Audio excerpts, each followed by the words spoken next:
Hello everyone, welcome back to my channel. আজকের recipe fish finger, যেটা আমি রুই মাছ দিয়ে করব। এই দুর্দান্ত স্বাদের রেসিপিটি বানানোর জন্য প্রথমে কড়াতে দিয়ে দিলাম জল, তাতে একটু নুন দিয়ে ভালো করে ফুটিয়ে নেব। ঠিক এভাবে ফুটে এলে তাতে দেব মাছ। এখানে 2 পিস মতো মাছ আমার বেঁচে গেছিলো, সেটা দিয়েই আজকের ফিশ ফিঙ্গারটা করছি। এবার মিডিয়াম আঁচে রেখে 10 মিনিটের জন্য ঢাকা দিয়ে রেখে দিতে হবে। এখন ঢাকা খুলে মাছটা তুলে নেব, এতে মাছটা ভালো মতন ভেতরে সেদ্ধ হয়ে যাবে। এখন মাছটা তুলে তার থেকে কাঁটাগুলো ছাড়িয়ে নেব ঠিক এভাবে।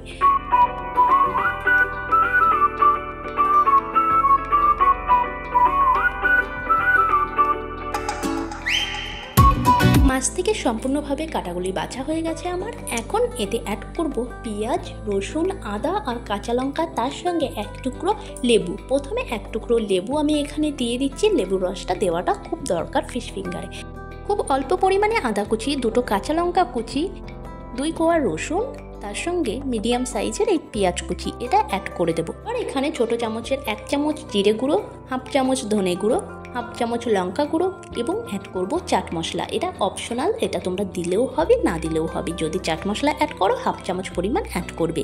এবার এখানে দিয়ে দেব 1 চামচ নুন টেস্টের জন্য। তার সঙ্গে অ্যাড করতে হবে বড় চামচের 1 চামচ সাদা তেল। এবার এই সমস্ত উপকরণ দিয়ে ভালো মতন মাছটাকে মেখে নেব।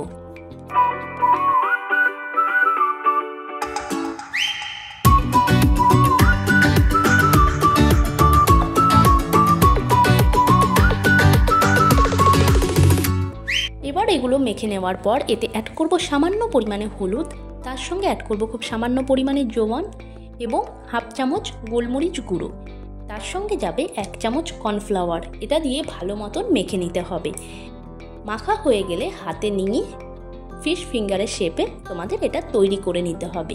তারপরে ব্রেড ক্রাম্বসে ভালো মতন গড়িয়ে নিয়ে তৈরি করে নেব আমরা ফিশ ফিঙ্গার। এখানে ব্রেড ক্রাম্বসটা তোমরা বাড়িতেও করতে পারো। এখানে স্লাইস যে রুটিগুলো হয় সেই ব্রেডগুলো দেবে, তার সঙ্গে কয়েকটা বিস্কুট দিয়ে তারপরে মিক্সিতে গুঁড়িয়ে নিলেই কিন্তু ব্রেড ক্রাম্বস রেডি হয়ে যাবে। ঠিক আমার ফিশ ফিঙ্গারগুলো রেডি। এখন ভাজার জন্য কড়াতে দিয়ে দেবো সাদা তেল পরিমাণ মতো।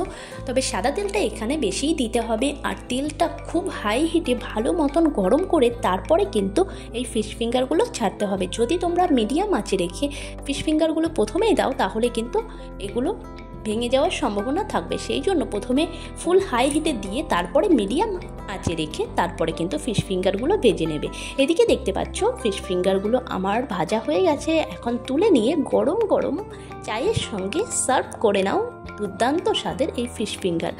কেমন লাগলো অবশ্যই জানাতে ভুলো না। দেখা হচ্ছে নেক্সট ভিডিওতে। নতুন হলে সাবস্ক্রাইব করে নিতে ভুলো না নতুন নতুন ভিডিও দেখার জন্য।